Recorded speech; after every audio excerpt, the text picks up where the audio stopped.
नमस्ते दोस्तों, मेरा YouTube चैनल में आप सबका बहुत बहुत स्वागत है। मेरा मेरा दीदी का लड़का जो बीमार है उसका कल ऑपरेशन है सिर का। वो 5 साल से बहुत बीमार है। कल उसका सिर का ऑपरेशन है दिल्ली में। आप लोग प्रार्थना करना भगवान से कि ऑपरेशन अच्छे से हो जाए और जल्द से जल्द वो ठीक हो जाए। मैं अकेले ही वीडियो इस समय बना रही हूँ। अभी तक तो मैं भी नहीं बना रही थी, पर आज एक वीडियो बनाई हूँ। 1-2 वीडियो आज बनाई हूँ और मेरा यूट्यूब चैनल पे आप लोग देखना ज़रूर और सपोर्ट करना बहनों।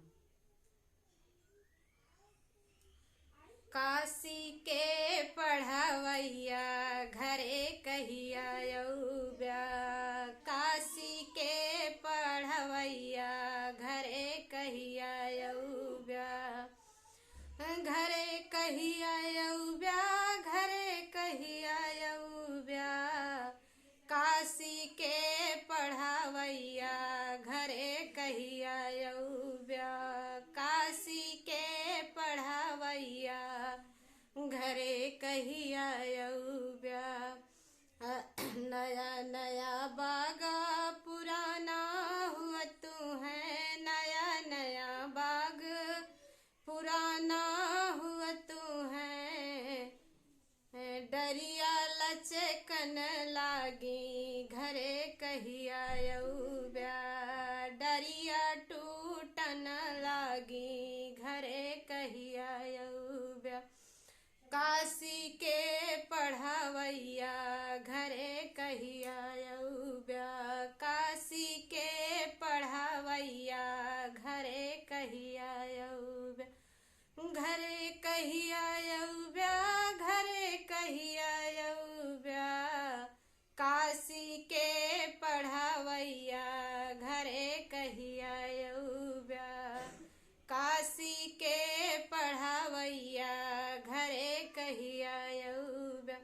नया नया कुआना पुराना हुआ तू है। नया नया कुआना पुराना हुआ तू है। छुहवा टूटन लागे घरे कहिया अउब्या। छुहवा टूटन लागे घरे कहिया अउब्या। काशी के पढ़वैया घरे कहिया अउब्या। काशी के पढ़वैया घरे कहिया अउब्या। घरे कहिया अउब्या, घरे कहिया अउब्या। काशी के पढ़वैया घरे कहिया अउब्या। नया नया महला पुराना हुआ तू है। नया नया महला पुराना हुआ तू है। खिड़की टूटने लागी घरे कहिया अउब्या। खिड़की टूटने लागी घरे कहिया अउब्या। काशी के पढ़वैया घरे कहिया अउब्या। काशी के पढ़वैया घरे कहिया घरे कहिया अउब्या। घरे कहिया अउब्या।